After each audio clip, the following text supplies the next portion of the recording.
Ya les hemos anunciado que en Para Todos la 2 abrimos una ventana a las organizaciones no gubernamentales. Cada día nos acompañarán responsables de las ONGs españolas para contarnos sus inquietudes y proyectos y, sobre todo, para explicarnos lo que están haciendo y las dificultades con las que se encuentran en su labor altruista. Y en este primer día de Para Todos la 2 nos ha parecido oportuno presentarles un pequeño informe sobre qué es una organización no gubernamental.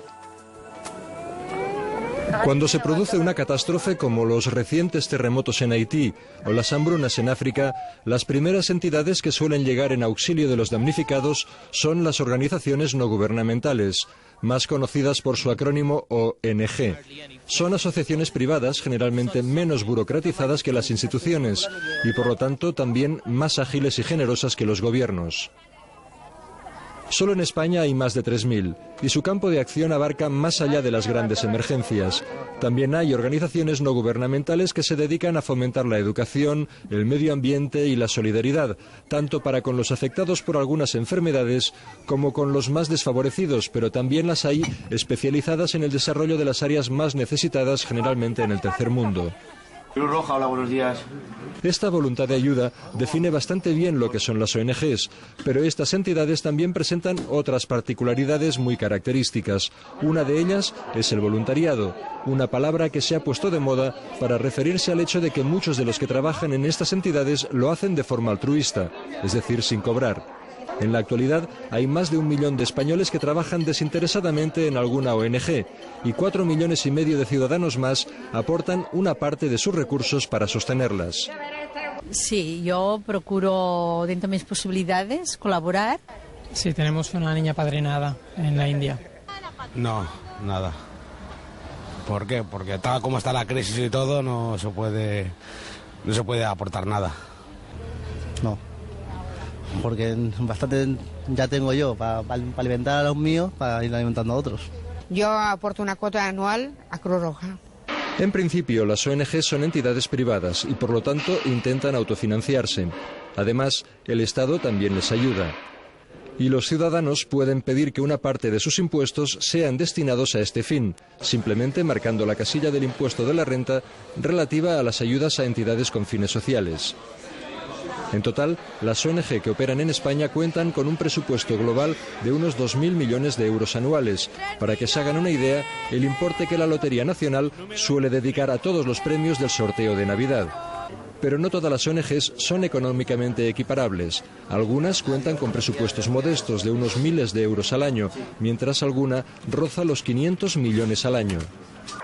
Pero aún hay otro criterio económico. ¿Qué parte del presupuesto se financia con donaciones privadas y cuánto proviene de transferencias institucionales? Y también y sobre todo, ¿qué porcentaje del presupuesto dedica cada ONG a su actividad y cuánto a su gestión y mantenimiento? Yo lo doy confiando de que esto va a llegar a su destino, ¿no? Confío en las ONGs y no creo que haya desviaciones de dinero ni nada. Las ONGs están sometidas a un control externo para garantizar la transparencia de su gestión.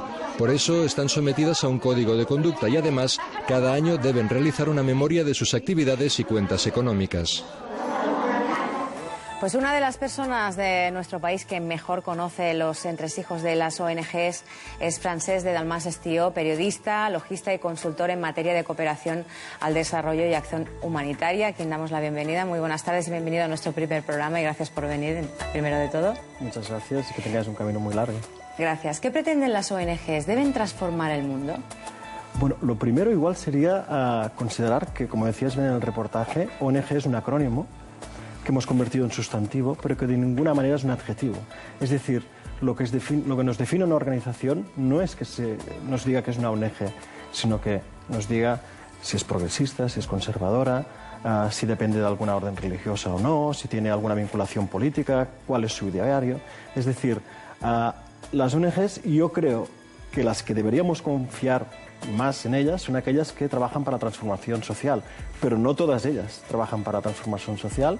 Y si lo explican es muy lícito, sea cual sea su objetivo, evidentemente si se encuentra dentro de la legalidad y de los objetivos que han de inspirar este tipo de organizaciones. O sea que tendríamos que delimitar que ONG no es necesariamente sinónimo de bondad. Bueno, yo creo que las ONGs, como cualquier sector de nuestra sociedad, son un reflejo de la propia sociedad. Es decir, mayoritariamente la gente trabaja, es responsable, es cívica, etcétera, etcétera. También lo es en el mundo empresarial, también en las universidades, etcétera. Y también en las ONGs, mayoritariamente estamos hablando de organizaciones, como bien se comentaba, que responden a auditorías, que tienen un control interno y externo, etcétera, etcétera. Pero, y son de sobra conocidos, algunos casos en los que no ha sido así. ¿Eso es solo por culpa de estas ONGs? No. Yo creo que deberíamos apelar también un poco a nuestro papel no solo de donantes. Lo que sería ideal es una donación inteligente, que no fuera solo con el corazón, que es muy importante, sino que contara también con el cerebro. Por tanto, cuando colaboramos con una organización, saber dónde surge, cómo funciona, cómo trabaja sobre el terreno, cuáles son sus porcentajes que van directamente a los proyectos y cuáles al mantenimiento de la propia organización. Eso también es responsabilidad nuestra en tanto que donantes, y esa responsabilidad la debemos ejercer, y aparte nos hace más inteligentes como sociedad y hace mejores toda la sociedad y específicamente las ONGs. Escuchábamos en el informe que en nuestro país, solo en nuestro país, hay más de 3.000 ONGs. ¿Son necesarias tantas? Bueno, eso lo deberían decidir los propios socios, es decir, hay alguna tendencia que habla que solo hay, que igual con grandes organizaciones muy profesionalizadas ya sería suficiente para realizar algunas de las tareas que tienen encomendadas. Bien, existen organizaciones pequeñas que hacen proyectos pequeños, pero que los hacen muy bien. Finalmente, lo que hace grande una organización no es su presupuesto, sino la calidad de sus procesos internos.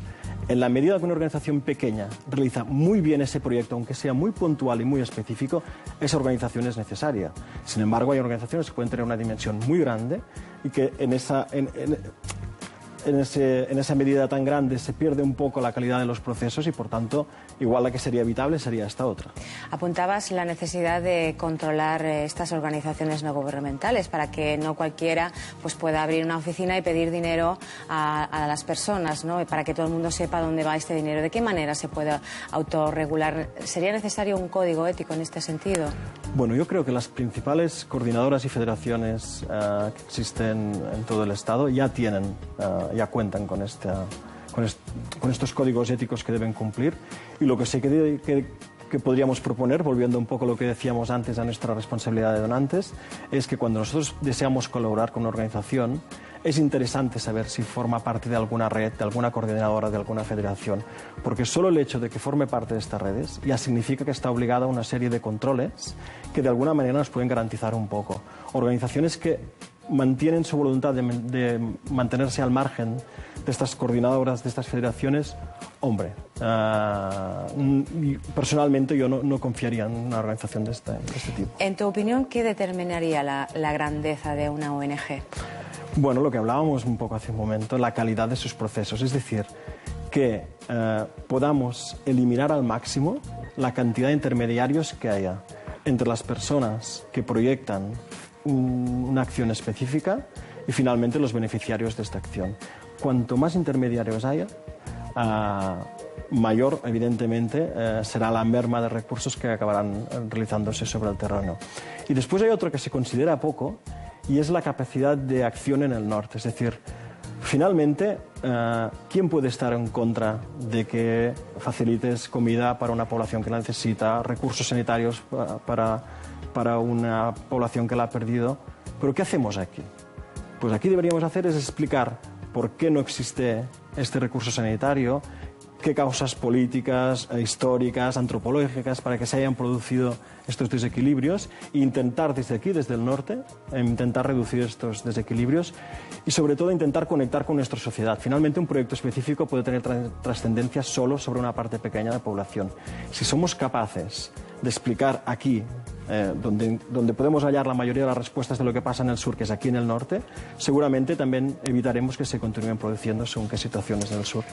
Cuando suceden catástrofes como la de Haití o Chile, sin ir más lejos, todo el mundo se vuelca para ayudar. Bueno, hasta aquí, pero ¿qué pasa con el mañana, no? Muchas veces tú compartes la idea de que es una solidaridad de escaparate del momento, pero muchas veces nos olvidamos del mañana.